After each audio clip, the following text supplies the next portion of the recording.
These are on. Okay, okay, I think we are live now. Are going live. Yes, I can see it. We can see we are live. Ready, we are live.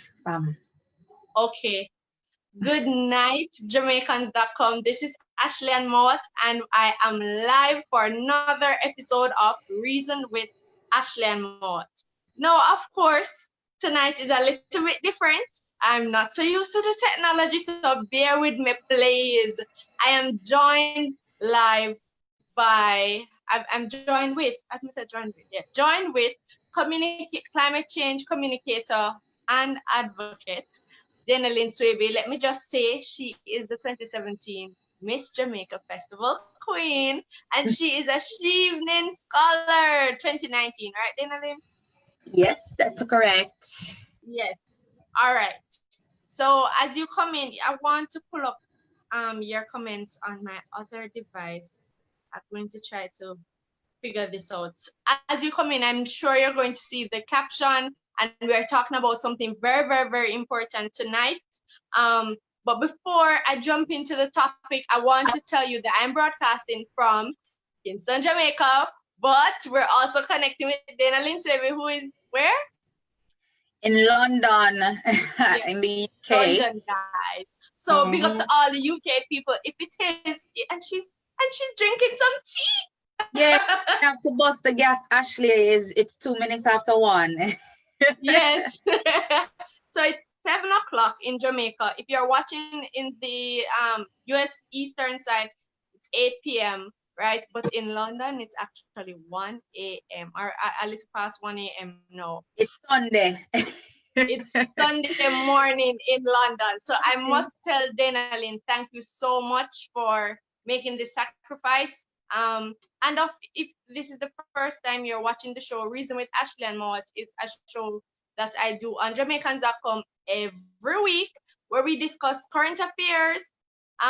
Basically, the reason we do it, there are so many Jamaicans that are spread across the world, and sometimes things happen within the island and you don't get to really share your thoughts on it. So this platform allows you to share all that you have to share about current affairs. Tonight, we are talking about the Saharan dust storm. And if you're familiar with what is happening right now in the Caribbean and parts of the US, just please comment below.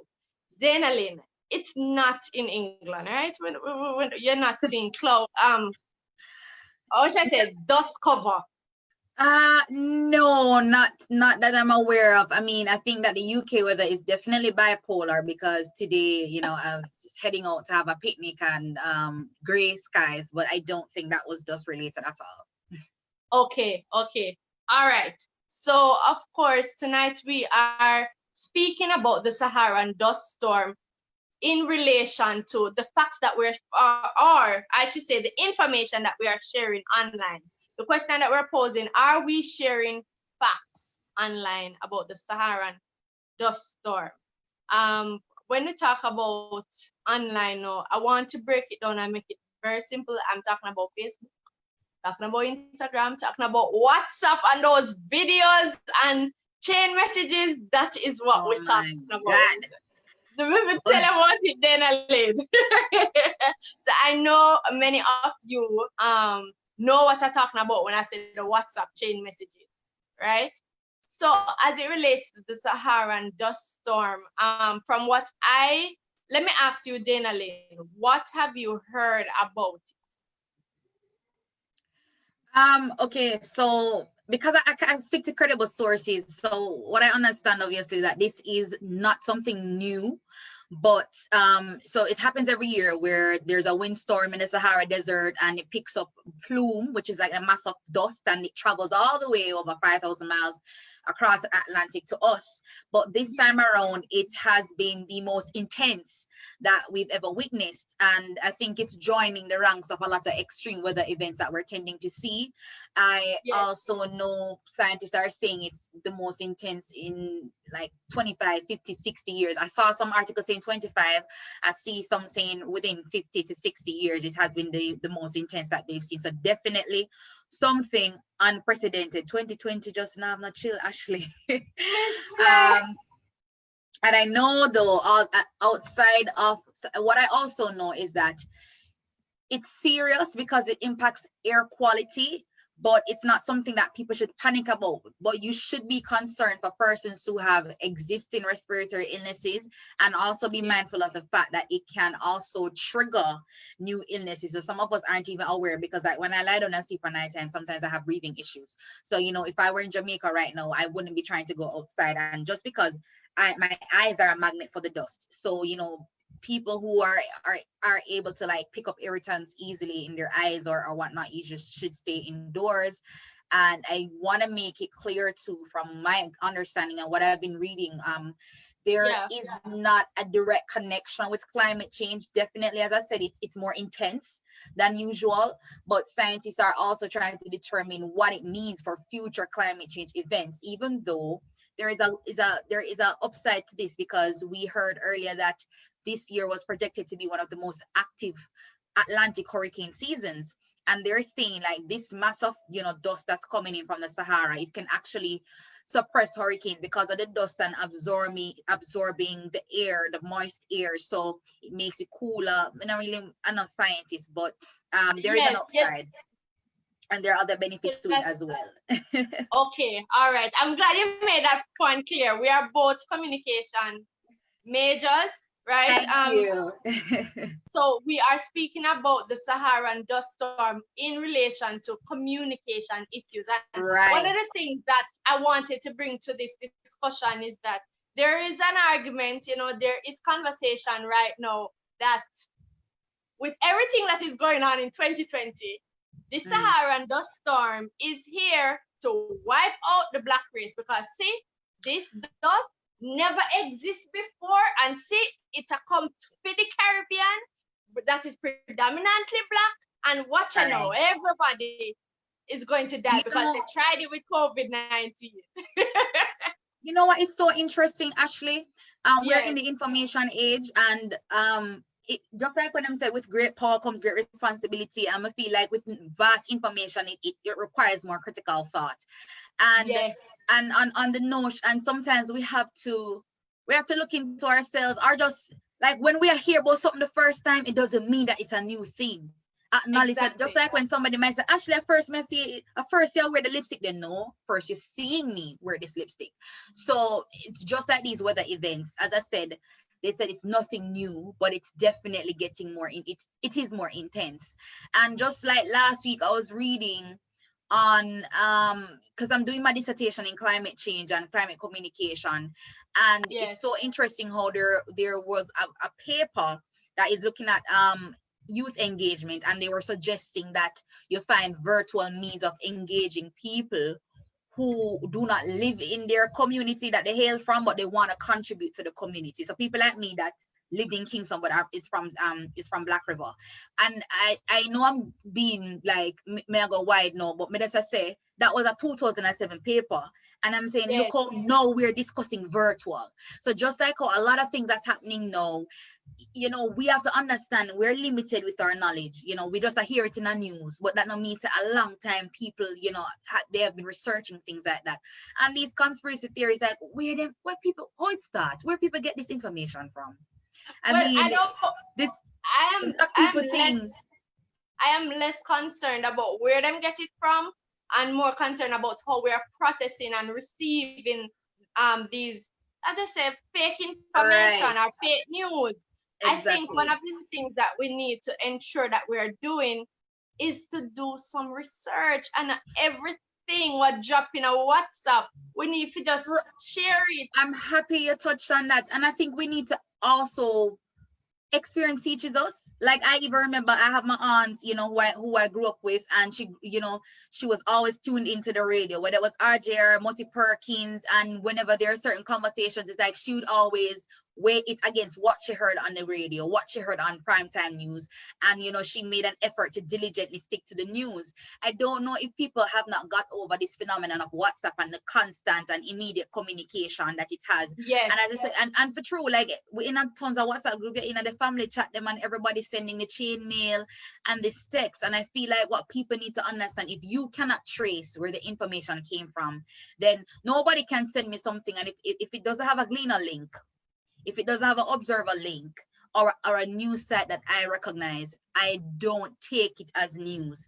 So even if you send, and a lot of websites are coming out that you don't immediately recognize. So for me, if I heard it or saw it first attached to a website that I don't recognize, I'm Googling it to see if, and a lot of people don't even realize that when you Google things, you have the all tab, you have the image tab, and you have news. So if you really want to fact check news, you go and you type in a topic and you click news, and what it will do is show the recent headlines, and in most cases a lot of the credible news sites and media houses that are speaking on a specific topic. So I think people need to like focus on doing things like that. That's a fundamental way in which we can research and identify credible news sources. If you're just joining the conversation, this is Reason with Ashleigh-Ann Mowatt. I am here live with Climate Change Communicator and Advocate. And of course, she's a podcaster, Global Yaadie Podcast, right? So please check that out afterwards. We are talking about how are we receiving and sharing information about the Saharan dust storm. And not only that, but unusual weather events. Look here, earlier this year, we Jamaica see so many unusual stuff, including the earthquakes, right? I'm sure you heard about them, Dainalyn. I must acknowledge people who are commenting below. Zizi, welcome. She said, hello, tell me what your experiences are. If you're in Texas, I get to understand that the second wave of this storm, right, will be affecting some of those southern states in the United States. So you're talking about Texas. And Texas is, the reason I'm mentioning Texas, I was just listening to a news report, and I think it was CBS, and the reporter basically said that Texas is seeing a, what should I say now, a spike in the COVID cases. And from what he understands, COVID attacks this respiratory system. And this dust storm, if it is that you have pre-existing challenges, you know, with the respiratory system, then it may also affect you. So the advice, as Dainalyn said, stay your yard. No, stay inside. So no, they must say ding dong did have it right when you say inside. Inside. Right, so you can do it in your yard. So it's a double complication actually, because you can imagine people who have respiratory illnesses and you're trying to like stay away from COVID, and then having to deal with this challenge. People with asthmatic from long time. You know, it's gonna be so intense. Dainalyn, so you're at a stage where you're actually studying, going a little deeper into communication studies and all of that. As it relates to fake news, one of the things that I do, right, once it is identified that the information being shared is not credible, the person who shared the information with me, I make the point of my duty to just say, look here, this is something that is not, it cannot, the information you share with me, it cannot be verified. I went to wherever them say, because sometimes I should say, some of these fake news posters, they would identify credible organizations and say, oh, the information coming from this place. So I do my fact checking. So I would say, look here, I checked and the information cannot be verified. So education is important. What else would you recommend, Dainalyn? All right, so my focus in terms of my studies, global communication and development, is not so much media centric or journalist, but definitely it encourages participatory communication and dialogue. So we're having a dialogue. So I think exactly what you identified, you know, going back to the person that you got some incorrect information. And I think sometimes we need to address that. So a lot of times, so sometimes let's take it from the bottom up. And you know, that's what, you know, where I'm studying, that's what they emphasize, bottom up processes. So Yes. the person that shared the information with you, the WhatsApp groups that are prone to kind of sharing, we need to have a counter strategy to say, listen, people, even as a little etiquette in the group, like don't share forwarded messages that have no trace. So you know, those Yeah. just plain text messages that you, and these random voice notes that are so exaggerated all the time. So I think I am waiting for the one for the Saharan Dust storm. just having the conversation. Sometimes people and you're asking me what I should do. Sometimes we must address these things, and I say address Yes. it because in the family WhatsApp group, I hear my auntie them, I hear my friends, I hear certain people. Well, not really friends, because my friends, we are Not all shared fake news. right. So, but what happened is that sometimes we ignore people and we let it slide. But if we go back and say, listen, this is not real, check this side, don't allow anybody to send you this information, I believe. So I think having the conversation, you know, with the eager messengers, because they mean well, but you have some people, especially on WhatsApp. And I also think that people who are kind of new to technology or who weren't in the space for a long time, they're more Yes. gullible. You understand? Because it's coming through this device and it's digitized. I think they assign some sort of legitimacy to the information. So I think one of the things that we do is to address the information and also share. If you are able to find some sort of verifiable information, you're going to share it with them. So if you send me something, Ashleigh, I'm never sure about it, I see something from Gleaner or Observer, I'm going to share the link with you, I'm going to share the Instagram with you. And what you can start doing is lead the process in your group by, you know, I like that they are our leaders in government and the opposition, you know, they are also being very they're being very transparent in terms of the information that they're putting out there as well. You know, being on top of sharing credible news. So sometimes if you're following our prime minister on Instagram, if you're following our minister of health, you know, you tend to always be in the know. So sharing these links in the same ways, you know, that sharing the links through social media, through your WhatsApp pages, is also something that will maybe you know, engender a new practice. So all right, actually, I was come with the story them. I have a particular work group where there's a young man who's always sharing things, but we know that he, like, where you getting it from? But as Gleaner carried, as Nationwide carried, whatever news site he gets it, he's putting it out there. So you know that, all right, we're getting it from the horse's mouth or from a very credible source. So it's not that random voice notes. And I feel like everybody should just set up a rule and just practice to look out for people who, you know, share content. Like ZJ Sparks on Instagram is somebody also who, she's not a news, like a journalist, but as a media personality, she always, you know, has those kind of bites that she's putting out there as well. So pay attention to the people who are sharing the information that coincides or, you know, seems that checks out, basically. Follow them. And just run with the people and with the bag of voice notes and chain messages. I think we start from there in practical terms. I think so too. You made some very valid points. I identified some, I should say, credible news sources that some of my viewers can probably tap into. If you don't see it, you get the WhatsApp voice note, but you don't see that information on, as you said, Ministry of Health. You understand? And we're talking about the Jamaican Ministry of Health, right? If you don't see it on our Prime Minister's page, you're not seeing it on. In this instance, it's a weather event, so you're not seeing it being shared by the Met Office, right? Then you really have to question whether or not it's information that you should reshare, right? Right.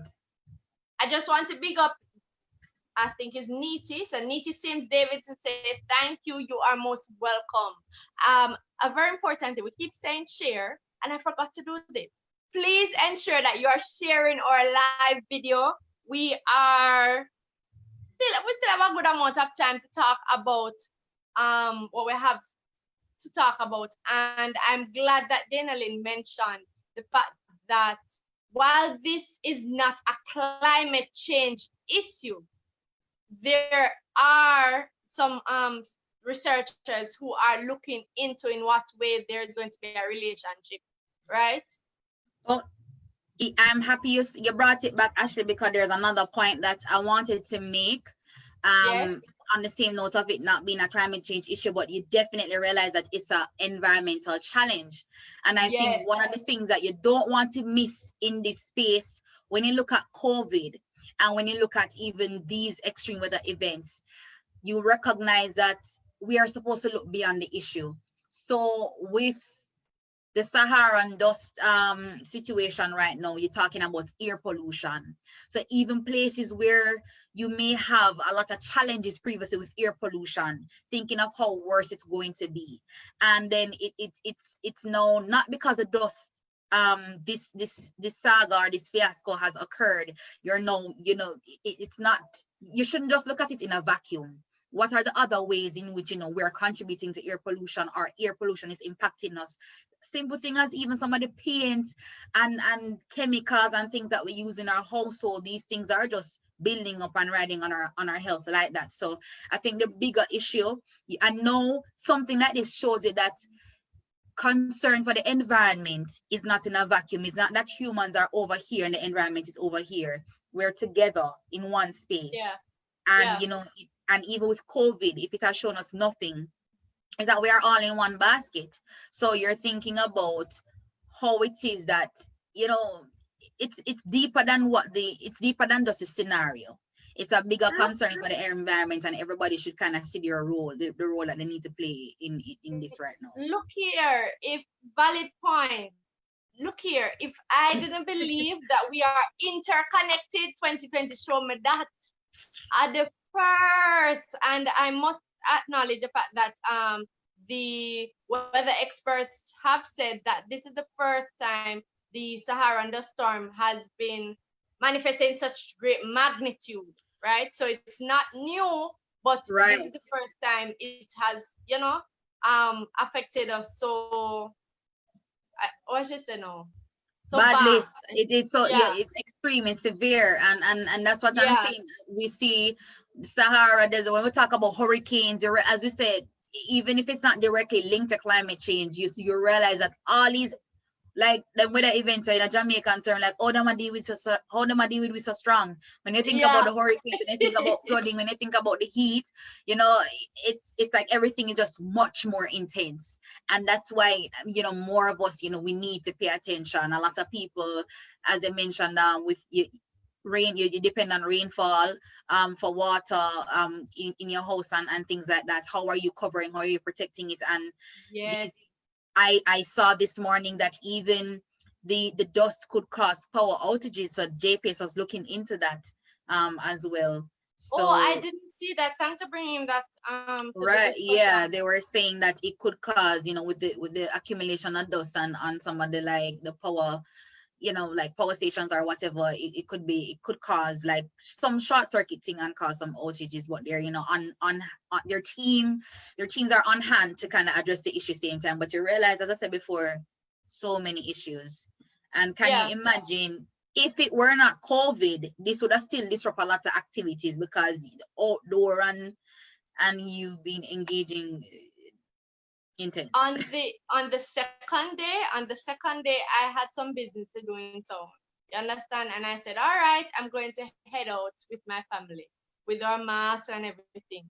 When I went outside, we noticed at the time hot enough, but I said, when we go outside, and it literally looked as if we were going to have rain, right? And I'm like, no, I don't want to go outside. Why is it so hot? And it was so frightening. You understand? So I understand if there are some people right here in Jamaica and those overseas in other Caribbean countries who are just so appalled by this. But I think at this time, just like with COVID, it's not a time for us to panic. It's a time for us to strategize and make smart decisions that are informed. Yes. Absolutely. I couldn't agree with you. And another thing that I remember when you said, what are some of the things that we should do in sharing factual information? Just another simple thing is that if you don't know where the information came from, don't share it. Simple. If you, Simple. where you get this from? If somebody send a look a random note to you, Ashleigh, and tell you to take some action, and you don't know if it's a mother or Tessene, is that your sister's name? You know, Yes, or yes. if or anybody wrote it. How you know you're not gonna move quickly. You're going to question who sent this, where you get this from, how this come about.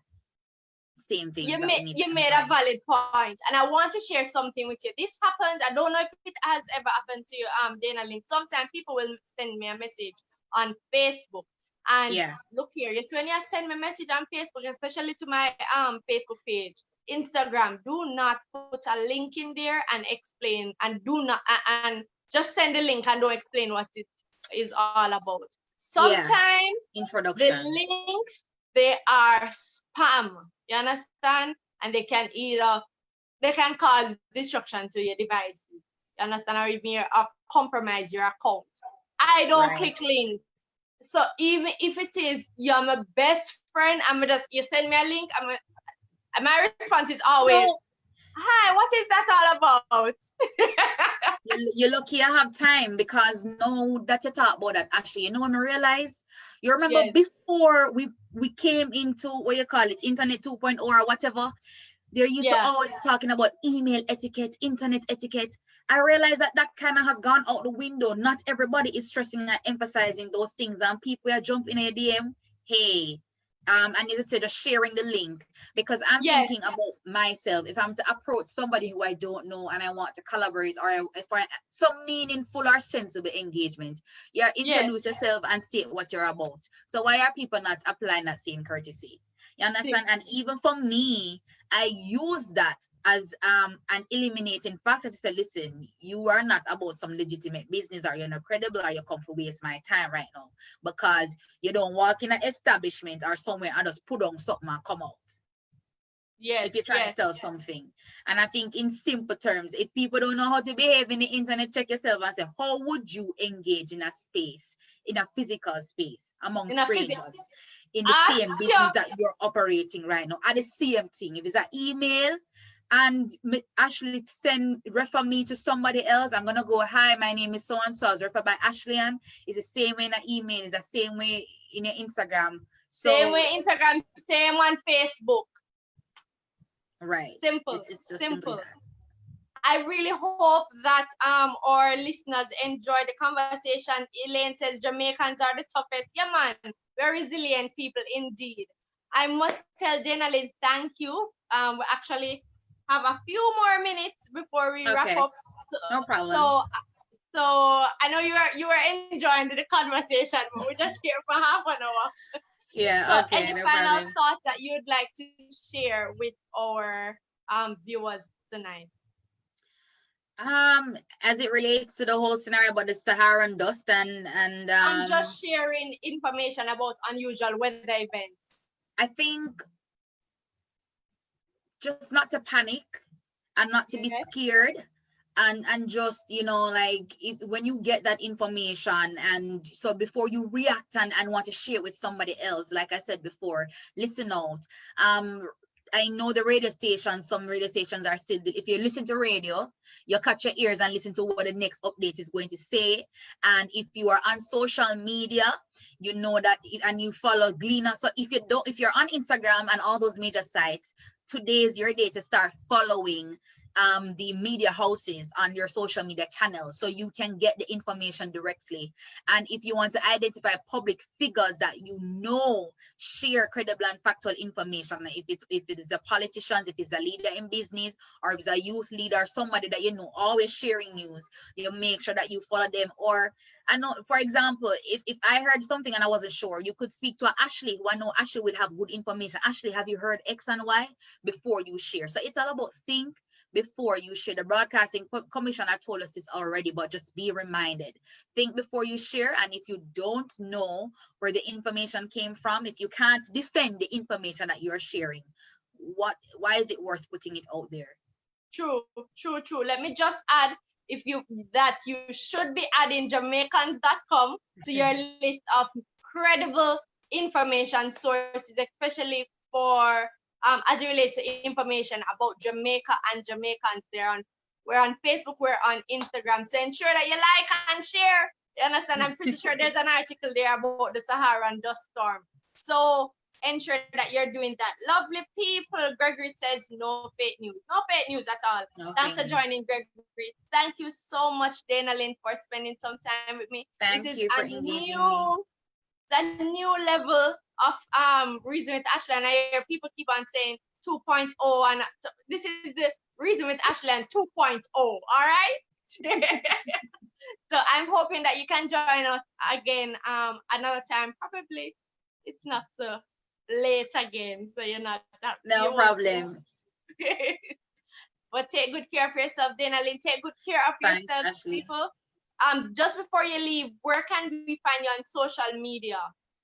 Okay, so you can follow me on Facebook and LinkedIn at Dainalyn Swaby. If it's Instagram, it's at Lynn Swaby on Instagram and Twitter at Lynn Swaby, LYNNSWABY.